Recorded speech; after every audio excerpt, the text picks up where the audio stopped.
Hey, we are live. This is Clint. Welcome to Sweetcast. And a few things I want to talk about. Primarily, I want to talk about Mark WAID. And apparently, the papers had come out. I don't know, they call it the deposition discovery papers had come out a little while ago, actually, a few days ago. But it's one of those things that, normal people don't read through that. Luckily, someone like Nick Rekieta does read through stuff like that. So I watched his stream last night. It was a long one, but he went through a lot of the stuff, and I feel like I understand things a little bit better. But the craziest stuff that was in there was the stuff that everybody would understand. So welcome, Huge Jazz or Hugh Jazz. Welcome. um, yeah, so we're gonna dive into that a little bit. Mike Jenkins, hey, what is going on? Jussie Smollett, great to see you. Not feeling too good about my own case after seeing Wade's nonsense in the open. Yeah, you should be worried. Pete, as always, great to see you. Guys, and I want to point out that I posted this on Twitter, but YouTube finally monetized this channel. So we're monetized. We've been monetized for a day now, a little bit less than a day, and I've made about 26 cents according to YouTube's analytics. So that's a great feeling. Scotty Richards Studio, welcome. Isidol, welcome. Papa Kinsu, welcome. Yeah, I'm disappointed Zach isn't Wade's alter ego. Yeah, that would be interesting. Yeah, so pretty great. I found out the key to getting monetized. I'm just going to tell you this while we wait for the room to fill up. And I did send out some invites as well. So we will see if we get some friends here in the chat. But yeah, the key to getting monetized on YouTube apparently is to gripe about it on Twitter, because really that's the only thing that changed. They totally ignored my my request for monetization.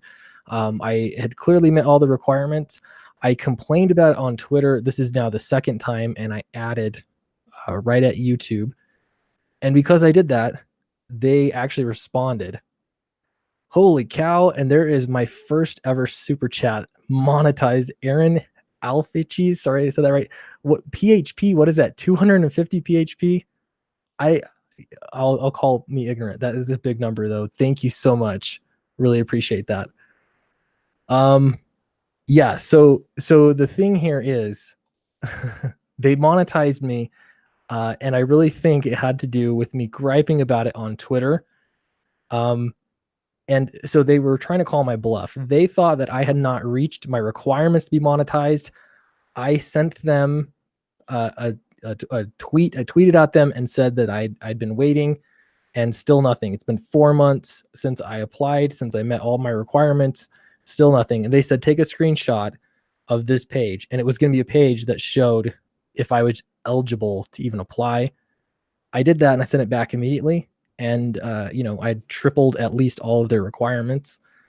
So they had nothing to say about it. 2 days later, boom, monetized. So yeah, when in doubt, just complain on Twitter. Something I noticed too, if you are ever starting a YouTube channel, they don't like when you have a video that has the term SJW in the title. All of those videos, I had more toward the beginning of my channel. They are demonetized already right off the bat. And then one that had feminism in the title is demonetized. So I did find that interesting. And we have a guest. Welcome. Hey, how you doing? Good. How are you doing? Oh man, feeling great. Just got done writing a little bit more on the comic book, and I saw that you wanted to talk Mark WAID's lawsuit this evening, so I gave the most recent documents a skim. Woof. Yeah. they're intense. Yeah, I had to warn you ahead of time because and it's Vaughn, right? Yeah, I'm Vaughn Klaus. Vaughn Klaus, yes. Comic book author. I wrote on John Malin and Mark Polton's Graveyard Shift Volume 2, and now I'm making my own book. Nice.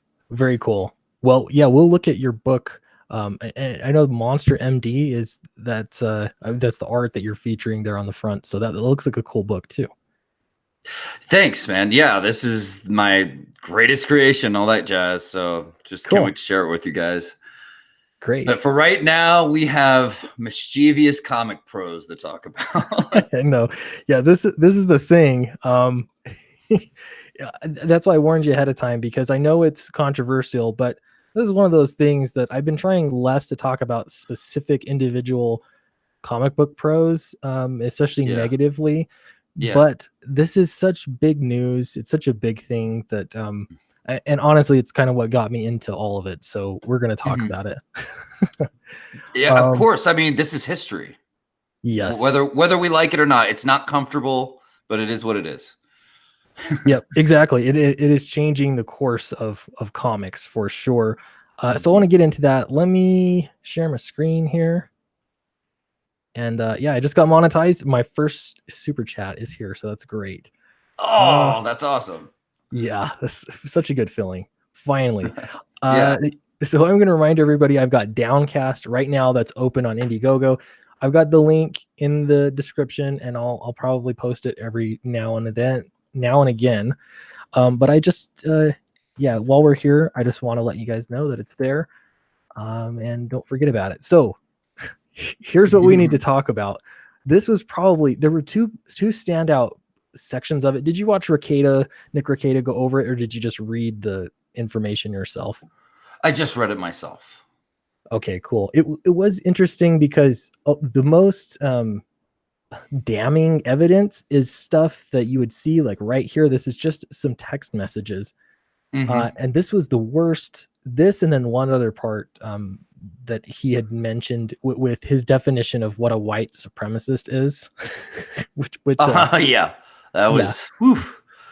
I mean, terrible. it's so refreshing, because it's exactly what I've been wanting since the start, for this kind of hyperbole, kind of exaggerated attacks that they do with the white supremacy, this and that, all the time, and they kind of just get away with it on the internet. And then when it's brought into real world of adults, just how ridiculous it looks. Yeah, it's embarrassing for them. Like, and he even admitted in the deposition at least 3 times that I remember, he actually said that it was hyperbole. And so, yeah, it's one of those things, you say it out loud and you realize how ridiculous it is. Once you go out loud. But this one was terrible. And I'm only seeing, for some reason, I was able to see the other responses from Antarctic Press. But for now, we'll just read WAID's, I guess, because that's what I have available. There's just a lot of documents to go through, really.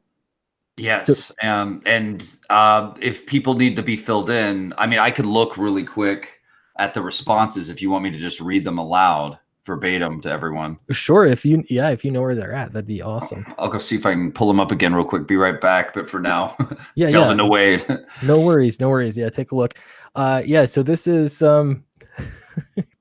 this is crazy. All of the information here. Why not? And in fact, why don't I get to the definition while he's looking that up? The definition he used, he called it a broader spectrum of white supremacy. I have never in my entire life ever heard white supremacy described as a spectrum. To me, it's one of those things. You're a white supremacist, like you believe that your race is superior to other races, or you don't. To me, there's not really much of a spectrum. Like, well, we kind of do, but not so sure. Maybe in the context, he just meant there's different shades of white supremacists, like neo-Nazi, KKK, white nationalist, alt-right. I don't know if that's what he meant. I know they think in those terms, and try to view things in those terms. But let's be honest. I see almost everything being put on a spectrum these days for an agenda, so that it's easier to label things the way they want. Right. Yeah, they can call it different degrees of, and that's how they see a lot of things. Yeah, you're exactly right. A ton of things with identity. But yeah, it really blows my mind. And sorry, chat, I'm trying to look at you because they're SJWs. Is that what you're saying? My comment was directed at Sweetcast earlier video with SJWs, and the title being demonetized. Yeah, apparently you can't do that. You can't say feminism in the title of a video either. You can, you just won't get paid for it. So good to know. Good advice for everyone. But that's how it goes. Okay, so some of the most just embarrassing stuff that came from Mark Waid was this string of text messages between him and the publisher, and I got a little confused as to which, because we're talking about two brothers here that are a part of Antarctic Press. One of them is Ben, and the other one is I forget his long name, but it was Joe was his short name, from my understanding. And so Mark Waid even got them confused himself. uh, and yeah, so it's pretty silly. So I'm going to start out here just because that's what I have. Vaughn, you didn't find anything else, have you yet? Scrolling down now Okay. to see if that we have the responses. Yeah, you're fine. Okay, so I'll go ahead and start here then. So this was once the news got out and you started hearing the other shoe dropped. Basically, you started hearing things from Diversity in Comics on what was going on, and Mark Waid heard about it, and he was getting his own set of backlash, probably from a lot of comic skaters and critics of Mark Waid. So he says, well, this is Mark Waid. Well, I understand that. And, I'm here to help. You're not even getting any blame anymore. The story is that you called in tears to confess and that I bullied you.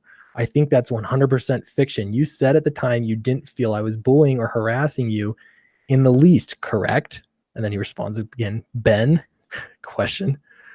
Yeah, so first off, if I'm to dissect this a little bit, he says, I think that's 100% fiction.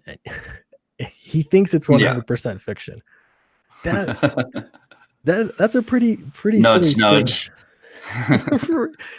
Yeah, and he's asking the guy that he did bully and that this leaked from, that he thinks that it's fiction.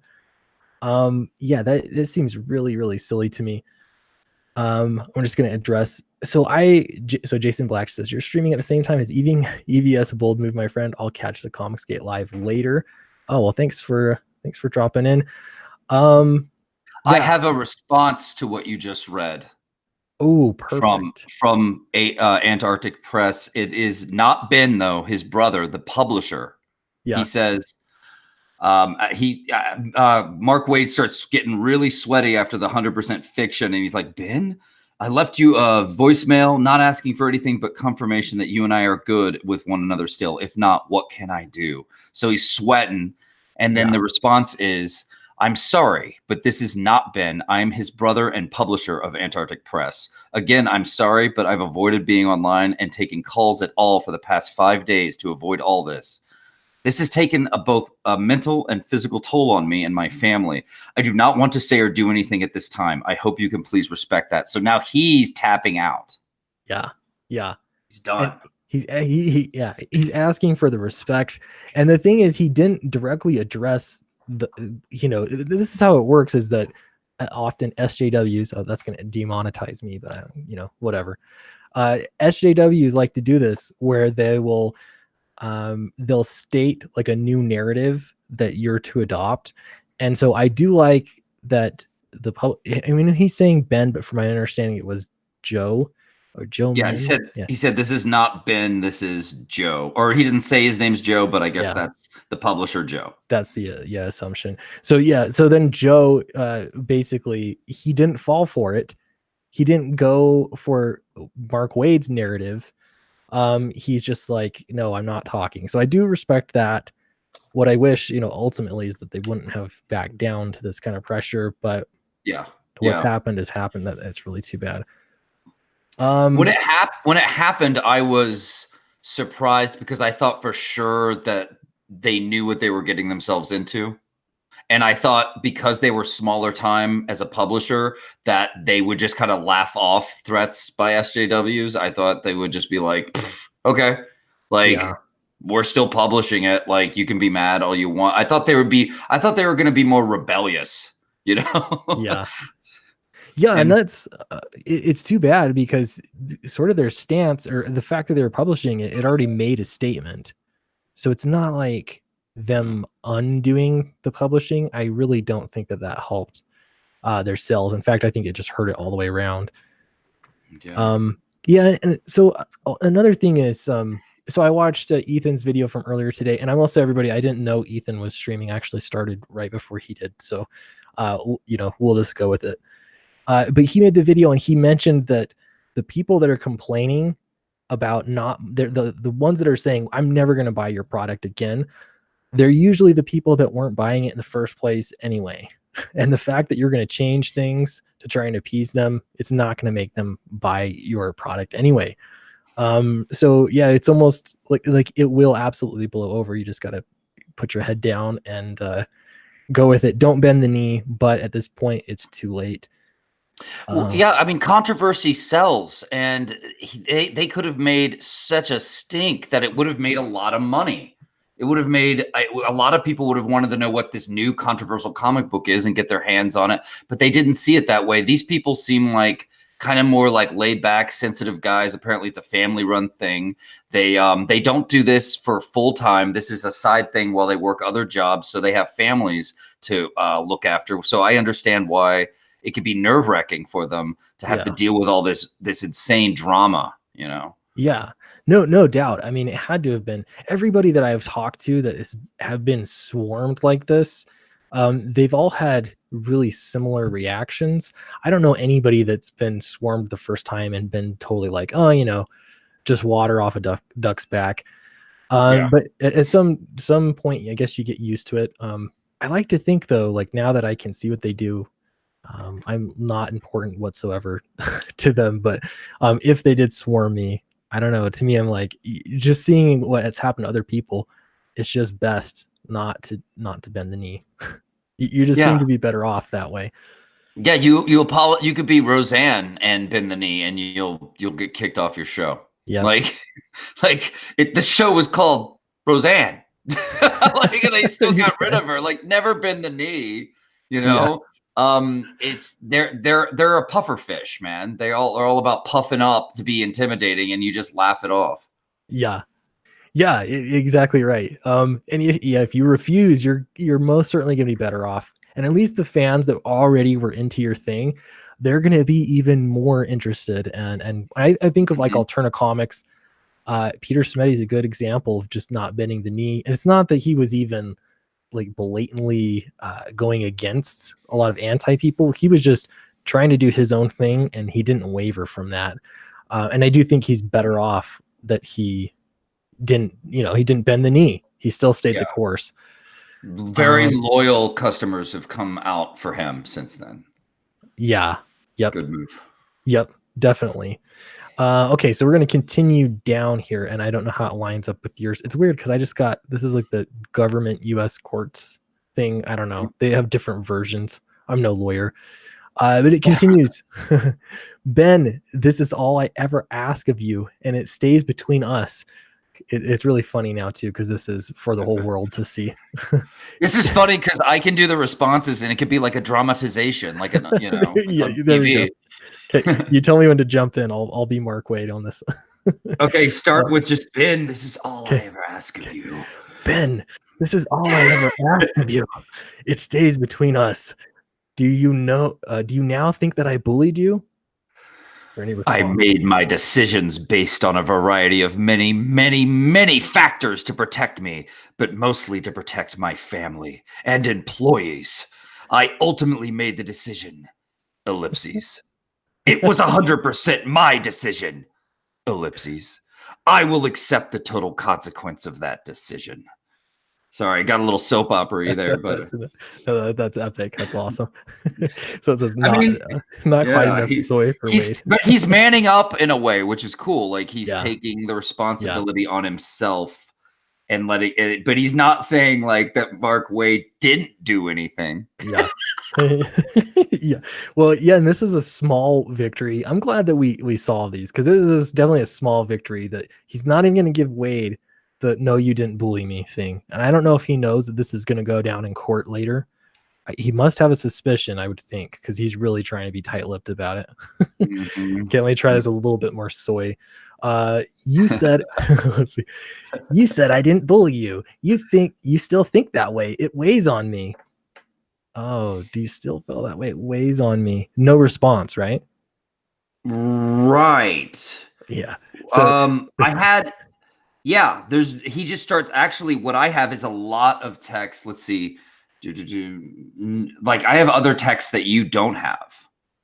oh Like, when yeah, yeah. after I guess Ben, or it might be his brother Joe, their publisher Joe responds, he says, "No, the consequence is now on me, not you. I wish Oh, you'd been honest with me on Friday."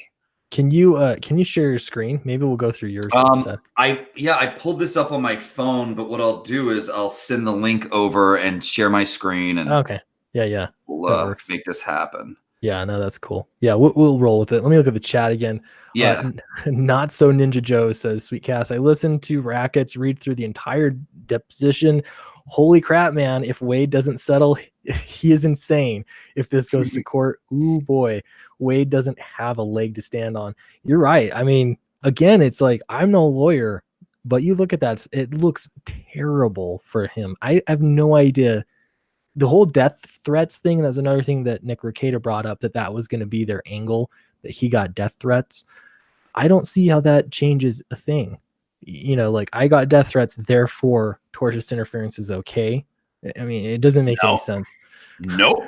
Question is Mark Wade so stubborn that he's No. not gonna settle out of court? Oh, if he went to court knowing his like temper tantrumy, insane antics and behavior, like he would have a meltdown in court and start screaming something about Nazis and like turn red and fall over. And it's just, this guy does that like in the middle of a work day in front of other people in the office. Like, he's done that. Have you seen those articles where people talked about that? It's crazy. Okay, let's see. I'm going to bring this up here, and then we'll share a screen. I have a lawyer friend who I showed this to, and they could care less about comics, but when they saw this, they actually got very interested because they've done tortious interference stuff.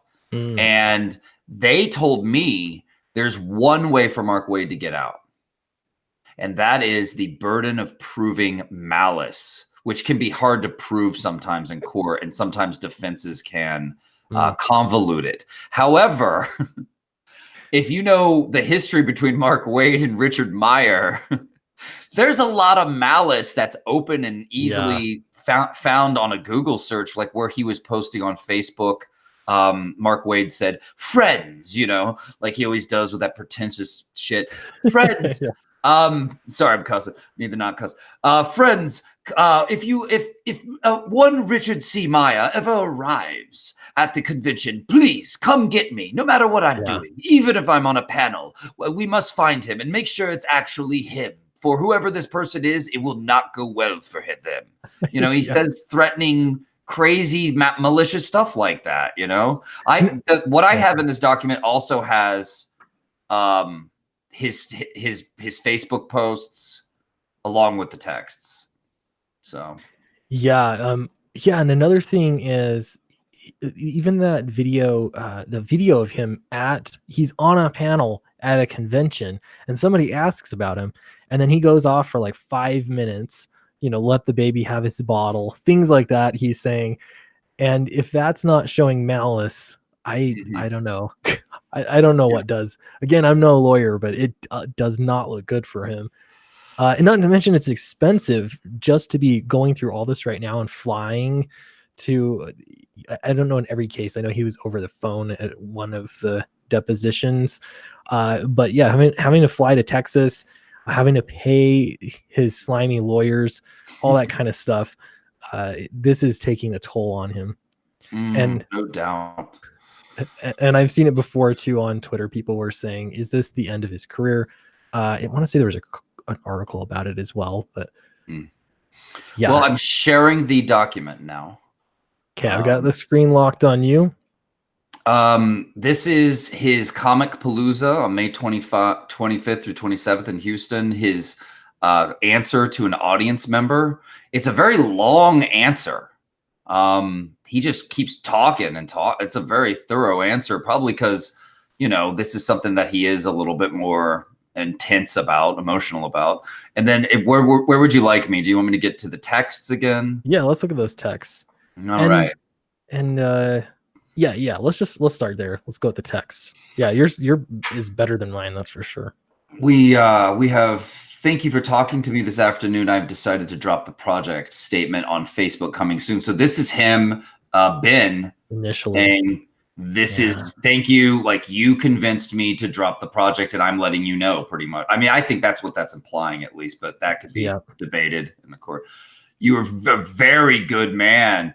Text or DM me when the statement goes up and I'll recirculate it if you'd like. It's all here, man. Yeah, very good man. That's another thing, is it's like a pat on the head. Oh, good boy. You know, how patronizing is that? Oh my gosh, he lives in a different world than everybody else. This is crazy. Okay, so next one, it's posted, right? That's what he says. It's posted. Good man, thank you, and stay in touch. Do you want me to repost it, or will that create more headaches for you? I am not sure how to approach it.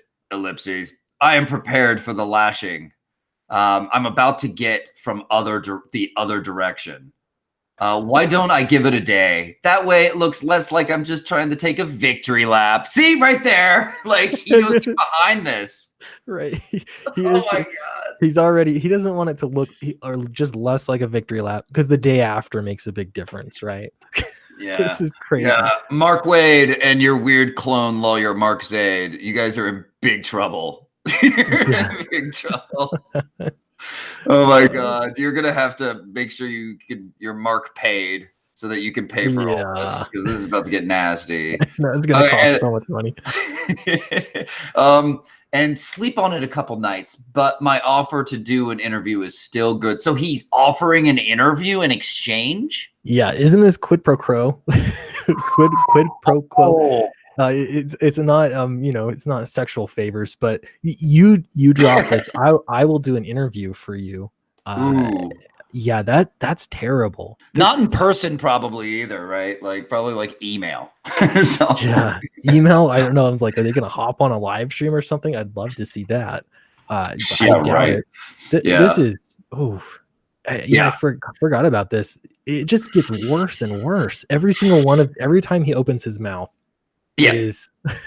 it's like another $10,000 he just lost. The Seinfeld bass plays, ding ding ding ding ding. More money. Curb Your Enthusiasm.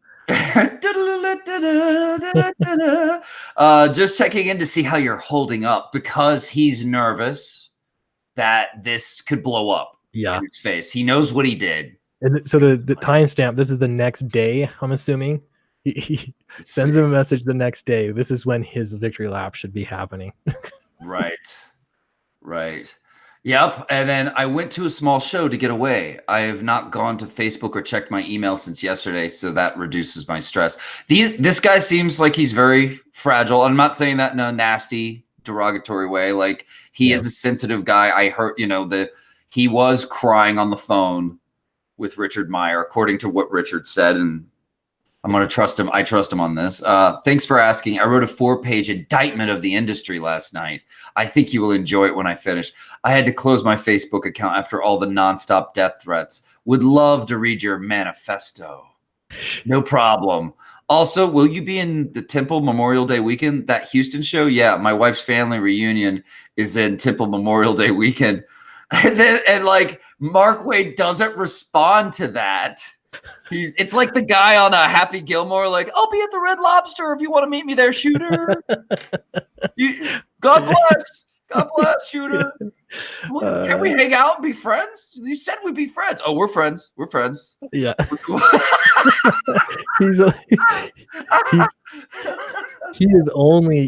only interested in the fact that this guy is under his control. If Mark Wade has him under his thumb, then he's happy. And him extending some kind of invitation there, then he's like, all right, I got him, I'm good. He's weird. I can't imagine how he is to like ex-girlfriends. So it is a bit much. Yeah. Oh God. Yeah. So this is... I bet they all get together sometimes and are like, I got weighted last night. Did you? Yeah, me too. Like, I bet his ex-girlfriends are so sick of his shizer. Okay, so holding up. Why in the world is Meyer claiming that you called him in tears? So it's not because he's concerned about the guy. He's feigning concern. He's trying to figure out, he's worried about the appearance of being a bully. I hope you're well. I'm not commenting anymore. See, so he didn't say, what he didn't say was, "Oh, I didn't cry. That's a lie." Or I never talked to him. That's a lie. He just said it's done. And there is a timestamp between his little Memorial Day weekend statement and here. I'm not following. It's so hard to see, but we have May 15th, Tuesday, May 15th, 4 p.m. And they were talking on May 12th. So a couple days went by. Couple days. Yeah. So it has time to Red Lobster for 2 days waiting in tears. He didn't show up. He didn't show. It marinates, and he's outside of his control a little bit, and then it's like, you know what? I don't know. You can think more clearly, I guess. Maybe that's it. But clearly, Mark Waid's checking in. Mm-hmm. And then I am not commenting anymore. And now here comes the weird ex-girlfriend manipulation stuff. I don't blame you. You haven't turned on me, I hope. I said that tongue in cheek, but the lack of a reply has me nervous. When can we talk? Yeah. Oh my God, dude. Yeah, the guilt in the air. It's palpable. Lack of reply. Oh, man, you can tell he's done this before. This is this is a polished control tactics right here. Indeed, quite manipulative. I do apologize, but essentially I am trying to put this behind me, and as not to say or do anything that could be misinterpreted or do anything that, or misunderstood. I have instructed everyone, including myself, not to comment on the situation. And then if you remember, one of their employees got on social media and commented a lot and said really nasty things to our side. Yeah. I think he either almost got fired for it or did, but one of the employees from Antarctic Press? Yes. Okay. When this happened, when Antarctic Press, after the announcement, there was a brief silence, and then some employee got on their social media and was like, "Hey guys, we're not giving in to your dumb bigotry," and he got very far radical activist on us. Yeah. And he was a little nasty, he was a little insulting, and that just inflamed the situation. Yeah, not cool, especially after all of this went down. And yes, exactly. And then the owner was very angry about it, and actually, I think in either an email or a phone call, talked to Richard C. Meyer and said, "Please disregard that guy. He went off reservation and did that without us knowing it." So that's how we know. Yeah.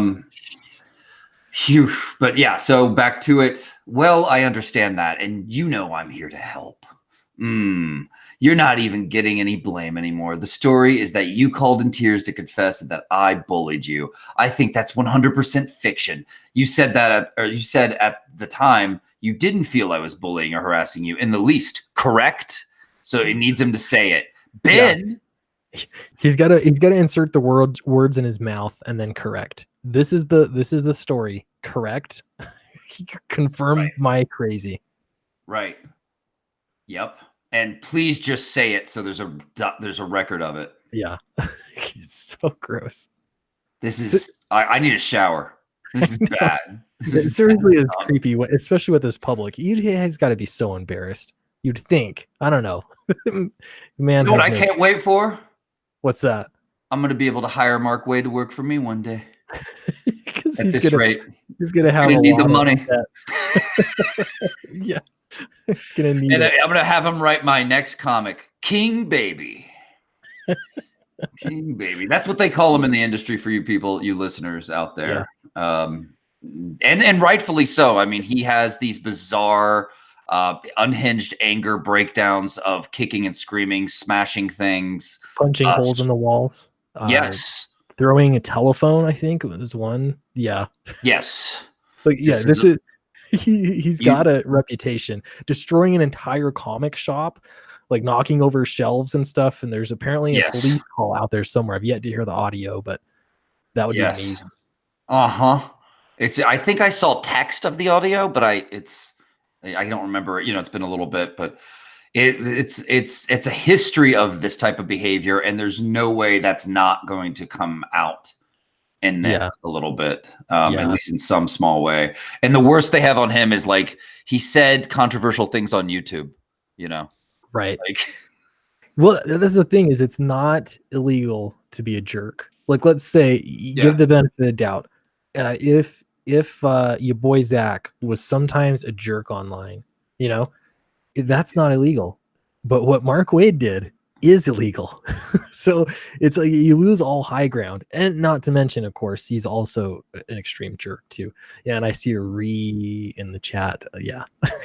Sounds about right. Okay, what do we got next? We have we kind of cover this, so I didn't know if you wanted to continue. We get to where his brother comes in and says, "I'm the publisher, and I'm, you know." Yeah, so we covered this. Yeah, this is bad. This and then the white supremacist thing. Was there anything else that stood out to you in particular as you were reading through things to catch up? And you can think about. Let's see. The white supremacist thing stood out for me because he looked ridiculous, and the way the lawyer questioned him the lawyer seemed to be really sharp with his questioning, and it ended up producing some, really awkward moments for him. Yeah. So, and I want to scan it over more thoroughly still. Sure. I looked at the texts more and saw all this manipulation and all of this. I need you to say that I didn't bully you. And this kind of all these texts, this kind of, he's bargaining with him. I'll lose your number. You'll never need to hear from me again. Just tell me I didn't intentionally bully you or hurt you, because if I did, I need to know. Yeah. Yeah.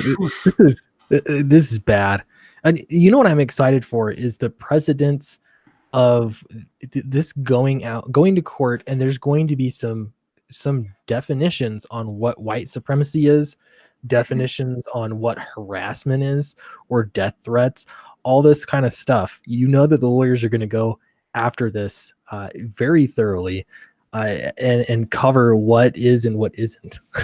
So this is gonna be nice, because I would love to just take clips of what the judge says about all of this stuff, and circulate that online a little bit, because people get way too fast and loose with their terminologies on terrible things like white supremacy and harassment, all sorts of stuff like that, death threats. They're making up new definitions. This is insane.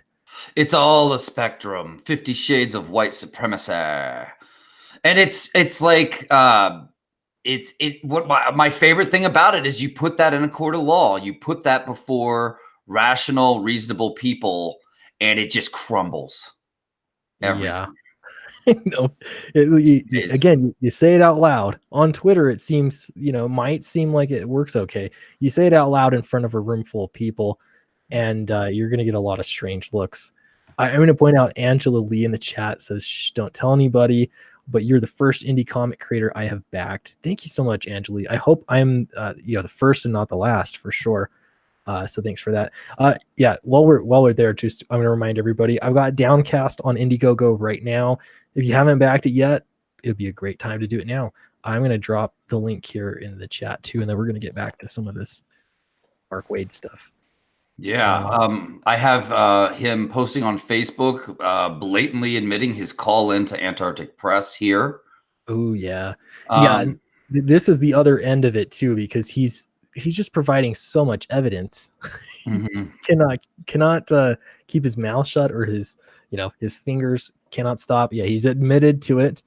I have a call into Antarctic Press. Until I hear back, I'm hesitantly willing to give them the benefit of the doubt. If he's not willing to give them the benefit of doubt, what does that mean? He's implying so much here. Like he controls the hordes of hell, I think is how he worded it, the hordes of hell. But he's definitely insinuating that he's the one holding the leash Let's see. Give them the benefit of the doubt. I don't really understand who or what they're getting into business with. What? Which I thought it would seem a stretch is a possibility.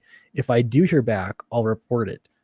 Curious as to how they feel about publishing creators whose marketing strategy is to allegedly cough. You notice he always does that too in tweets. The fake cough. I don't know. Yeah. It's an old man version of nudge, nudge, wink, wink. Yeah. The George Costanza version. Yeah. Yep. Encourage their fans. This is the highlighted part. Encourage their fans to threaten the employees of stores and or harass the 1-star review bomb stores that don't order their product. We as creators are responsible for the actions of our fans. Ultimately, of course not, but it is morally bankrupt. He doesn't want any responsibility, but he's totally okay with pointing to it as a consequence and suggesting it to his fans. This is crazy stuff. Yep.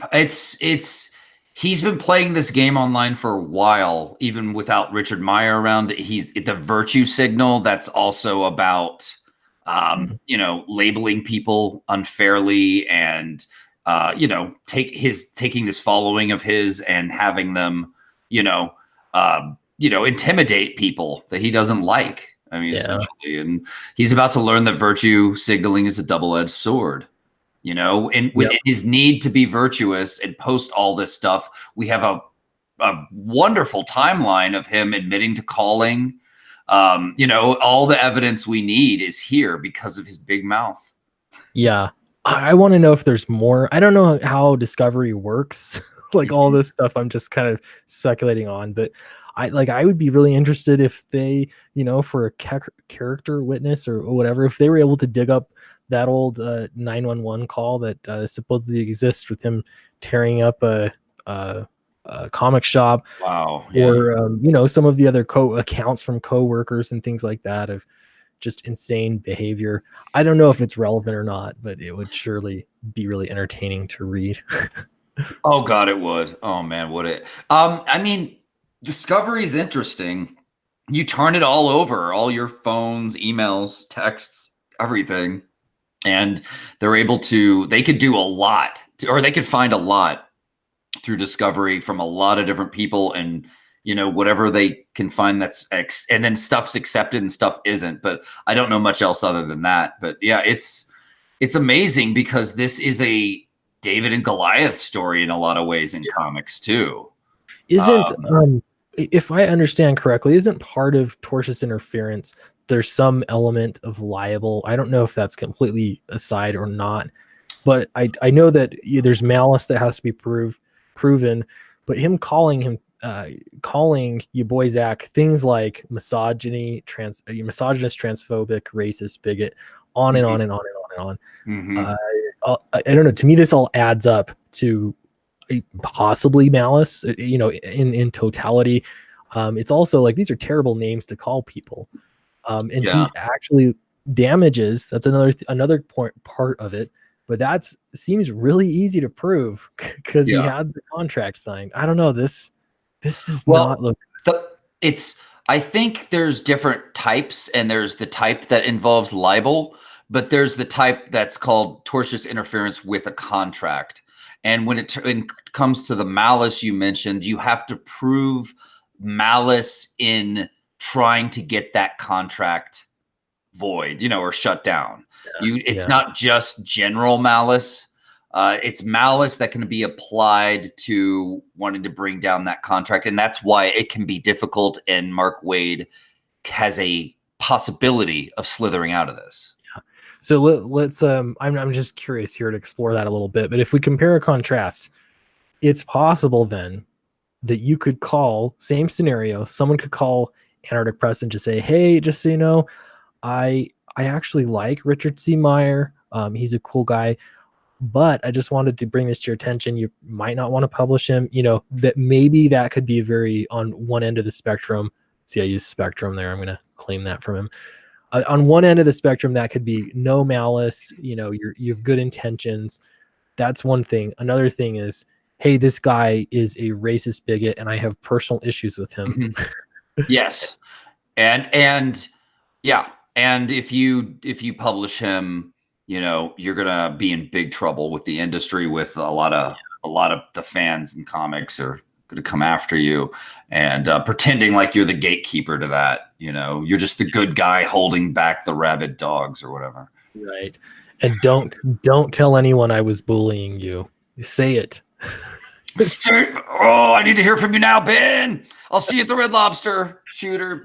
I wish that the Facebook post where he said, when I'm at this convention, if he shows up, come get me. I wish that was in here, because to me that shows a history of, like, you know, threats and intimidation, and just hatred for Richard Meyer. That's like public, just open hatred. Yeah. Yep. You know. So I'm scrolling through this. No, I don't know what, they have so many documents here. Well, this is the main document that I'm on, but it just has some of the text. I feel like it's missing so much. But they even had a Bleeding Cool article listed in evidence. It's just, yeah, that was one. I know there was a tweet or something from Tug. like he was in there. Yeah, pretty cool. Interesting. Yeah. I don't know, man. This is crazy. I know that the wheels of justice move slowly, and so that's another component of it. And anytime something comes out, though, it's really interesting to me, because this, I'll say for me personally, I heard about this, and this is what got me into Comicsgate. I didn't even know it was what was going on. I kind of just was writing and doing my own thing. When I heard about this, it's like I couldn't turn back. So I know I came in with a whole wave of other people that were interested in it. And I imagine, because this is being talked about in larger circles, a lot of normies are talking about it. We're probably going to see another wave of people coming into Comicsgate and hearing about it for the first time. It would not surprise me one bit. That's good. Yeah, good point. I didn't think about that. It's just gonna, from here, they're gonna, you know what the part they're gonna hate? They're going to grit their teeth is having to write articles about this. Yeah. There's no way they can just ignore this one. they really try, though. I'm like, Bleeding Cool. Yeah, well, you know what? Even larger publication, what was the Washington Times, Washington Post, something that wrote that? Yeah, they wrote that article. It was totally a hit piece. Even, you know, it came out in January or whatever. They had all the information they needed, but they still just wrote a hit piece. I don't know. They can keep pretending one thing. This does make me really happy about the legal system, though. Oh, definitely. It's totally outside of Twitter, and all of this is nonsense. They are not messing around. What got me into Comicsgate was that I had some personal encounters with SJWs before I even knew that term, and I've even had some of my work hurt and messed up by them before, and potential career messed around with. And I ended up going to a video game talk on a college campus thinking I was going to hear awesome things about the making of games. And it was being put on by these radical activists instead, kind of pretending to be, you know, game people. And none of them really made any games. And it was all politics and ideology and nasty rhetoric, anti-male, anti-white. Yeah. Huh? Yeah. Oh, very Anita Sarkeesian inspired, pink-haired, like fake gamer people who were there to, and they gave, like, each one gave a different speech, and my jaw was dropping. One of them said the First Amendment was a problem. I was just like, oh my God. And all the college kids around me were taking notes, and I was all creeped out. So I went online when I got home and I started researching, and I discovered, like, in gaming, there's this horrible conflict called Gamergate, you know, and all that stuff. Yeah. And then from there, I've always loved comics. And then when I found out it was happening in comics, it was from Diversity in Comics. And not long after I started following his channel, there was the milkshake incident. And I watched them try to repeat what I had learned that they do in Gamergate when it comes to the fake victimhood and the we're being attacked by toxic fans, you know. Right. And I watched them try to do that to a bunch of people, including, of course, Richard and others, and cause a stir. It didn't really take off like Gamergate, but they definitely tried, and they did their articles, they did their drama. And from there on, man, it was just this, you know, Comicsgate started to evolve from there. Yeah. It's weird because so one big realization that came to me this week was I feel like they're a lot smaller than they're trying to sound.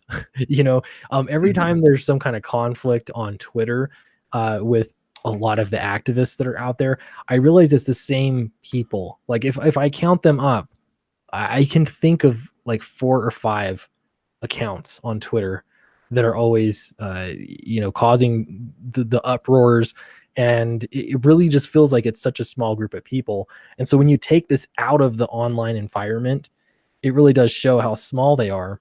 But the thing is, they have such a big effect though, and a big part of it is just you know, people are afraid to try or afraid to even speak up or anything like that. For me, it was you know, writing comic submissions and trying to get into Image Comics. I've told this story several times, but yeah, trying to get into Image, and you don't know, you know, you don't hear anything, but a lot of it, I don't know. I was worried, is it my zip code? You know, the fact that I live in a flyover state, therefore they want nothing to do with you. And I don't know. I hate that being a factor where that you feel like you have to hide, or not even just hide. You have to emphasize their politics in order to get ahead, which is why Kickstarter is in the state that it is. People are specifically making books that are emphasizing, you know, in their videos, they'll emphasize social justice as one of their important values because they're hoping that'll help them get a leg up, that separates them from others. So everybody else feels like they have to do the same thing and, you know, try to be a part of this same crowd that I really think is only run by a really small minority of activists. Correct. Elitists that are now the new mainstream, and they have the power, and they a lot of people are going to fake being a good activist to be in with the group. It's just a human thing. It's how we evolved to be safe in the wilderness, and now it applies to these social circles online. You will, as long as you play by the rules. I mean, some of the raunchiest comedians ever are suddenly like activist feminists nowadays because it's about their career. It's not about really being an activist feminist. It worked for their career. Or for a lot of them, it doesn't end up working, but they try, you know, they'll do what it takes. It's not for real. So yeah, it's, it's interesting. When I lived in Chicago for 10 years, and that place really prides itself on being kind of pseudo progressive and, you know, white males, your time is up, kind of like socialist. Like, you know, and towards my last days there, when I finally moved, I was blown away by what my job interviews had become. They were, I was being interviewed by all women who didn't take me seriously, were really snarky and rude and unprofessional to me. And I for the first time in my life, it crossed my mind, like, is it because I'm a white male? Like, is that what's going on? It felt like it was. I wasn't for sure, but you know, that feeling happened, and I felt terrible. And Yeah, I realized that they're trying to live up to this ideology, this radical ideology, and make it just the mainstream. And it's doing real damage. And yeah, I got out of there. A lot of people are getting out of there for a reason, you know? Yep. So yeah, it's, I remember on a job interview, they asked me once, I can't remember exactly how they worded it, but tell us about how you understand people that are oppressed. Like you had to justify, well, I don't know, it's basically like a layup for me to acknowledge my privilege, you know, as a white man, and then move forward and say something endearing about it. And I hated that so much. I don't remember exactly how I answered it, but I try to sidestep those every single time. It'll come up for me, you know, even though I'm in a flyover state, it comes up more often than you might think. Just, you know, the working in higher education, I'll say that much. oh Yeah, man. it's crazy, but they take little positions where they have control, and it'll be over hiring, or it'll be over entertainment. They'll just take these little important key roles where they can have more impact than they should for the numbers that they have. I don't know. I used to think that there were far more of them, but it really feels like it's not the case anymore. So yeah, there's definitely a developing situation. I'm really interested to see what more comes out of this as future hearings go down. Vaughn, why don't you tell us a little bit about what you have coming up though while you're here? Oh, okay. Are you going to Indiegogo? Is that the plan? Yeah, Indiegogo towards the end of May. We're going to do Monster MD, about a doctor to the local monsters who, with his invisible sidekick Heidi, H. Hyde, take care of the local monsters in a nice secretive way with his amazing kind of self-made, it's called the Meat Wagon, but it's basically his big medical truck or lab on wheels, if you will. I'm screen sharing now. It's yeah, can you see that? Yeah, I got it locked on you. Wonderful, thank you. It's the greatest thing I've ever made. I've got an amazing team on it. Marco Maccagni, the Italian artist, and an incredible Russian colorist, Tanya Wicker, my Russian bot, as I like to call her. And we are making this great book that's going to be about 90 plus pages of awesome, hilarious comedy, action, horror, medical dramas mixed in. My idea behind this was kind of more as a family Pixar film at first, and then I had a nightmare about it, and I knew I had to go in a darker direction after that. So, but it still has a lot of fun and just good comedy to it because the jokes kind of wrote themselves as I made this. This is page 1. Guy gets pulled in full of bullets, and he's got to go to work. But it starts off, it looks like kind of a weird offbeat medical drama. You can see his lights are on, but a few bulbs are out. He's got this kind of imperfect, kind of broken down work situation, which is kind of funny because I found another comic from Image called Witch Doctor that someone recommended to me because they saw Monster MD and said it reminded them of it. And their doctor is so much more white collar and like prissy and like, so it's been funny kind of comparing the two. And he works on monster stuff too, but it's a little different. So then by page 2, we have a guy that his patient just wolfing out, turning into this horrific creature, biting into his arm. And you're like, oh God, this isn't medical drama anymore. This isn't. And he decks him and then reveals that he has a zombie arm grafted to his body. We don't know how or why, but he mentions that it's on loan, that it's not his. So he then, of course, decks a werewolf because awesome. I don't know. I just think that's funny. A werewolf just getting punched. And he puts a muzzle on him, and the werewolf starts howling, and then he starts howling with him because our doctor is mad, like a good monster doctor should be. Yeah. If you look closely, I don't know if you can see it on your screens, but there is a horror movie Easter egg in one of these panels, which I hope you'll notice in the comic book. I'm going to put little horror Easter eggs throughout. Nice. For the fans. I think that'd be really fun. And then, of course, we get a nice shot of his medical truck. So we see that they're in this weird truck kind of out in the middle of nowhere by this lake. And then this is a few pages later. He has his alarm, the monster proximity alarm that he and Heidi use to go find monsters that are in trouble. So they hop in the car and start singing and driving to go find their patient. Yeah, for me, this is about just a mix of science meets supernatural. So he uses scientific solutions to defeat supernatural problems or help with supernatural creatures. So it's really funny. In some of the situations he gets himself into, he's kind of a scrappy guy. And then here are just some inked pages that we have yet to color. Right now are the amazing Eric Weathers of Jawbreakers and Graveyard Shift is lettering for us. Nice. And yeah, it's been fun. That's cool. I was gonna say he letters my books too. He letters about everybody's book, it seems like. Yeah, he's our local letterer, isn't he? Yeah, I forgot he lettered yours. That's awesome. Good choice.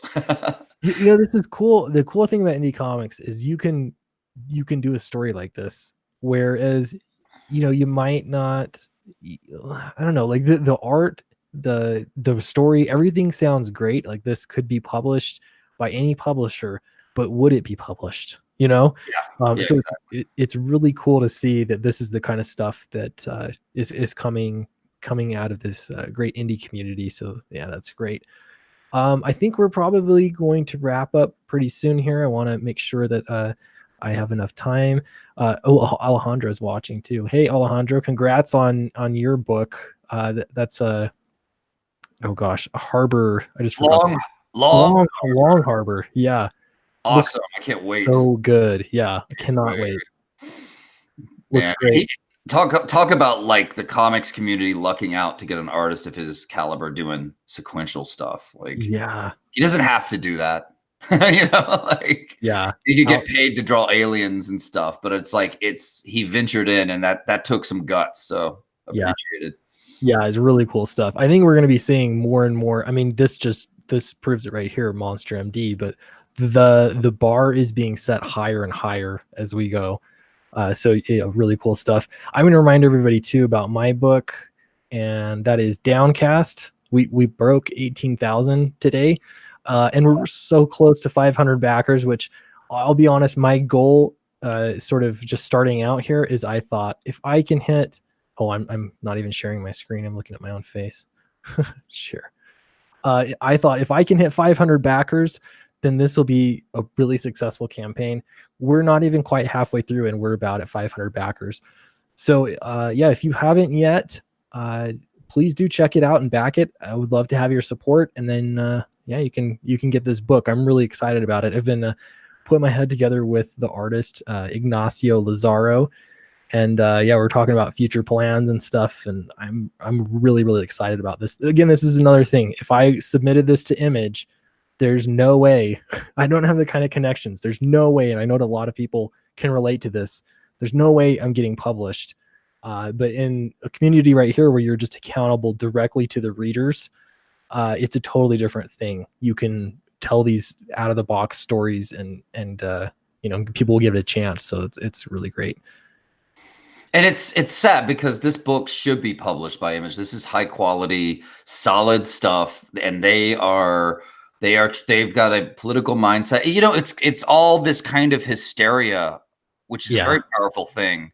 Ever since the election, that's all it is. The election, people that were my friends were calling me a Nazi the day after. It was crazy, and this hysteria has made them into these fake, you know, I'm angry and I'm part of a resistance now, and part of this resistance means not publishing your book, and it's just an excuse for being nasty. It's just really divisive in our country. So what kind of resistance has all the power too? That's what you know, that's the shocking thing. They still convince themselves that they're somehow the underdog here. Yeah, if your stuff is on a t-shirt and Hot Topic, you are no longer punk rock. You are not the resistance. You are you're the big boy. You're the guy that we're all making fun of, and you know is going to get taken down at some point. So yep, enjoy it while it lasts. Great. Well, thanks so much, Vaughn, for joining me. That was a lot of fun. I'm seeing, you know, people come in and go. I've got a video to make for tomorrow. But that was a fun stream. If you didn't catch the whole thing, go back and watch it because it was really good, I think. It was really fun. Thanks for having me. Yeah, anytime. So yeah, we'll let you all get going, and see you next time. Bye. Bye.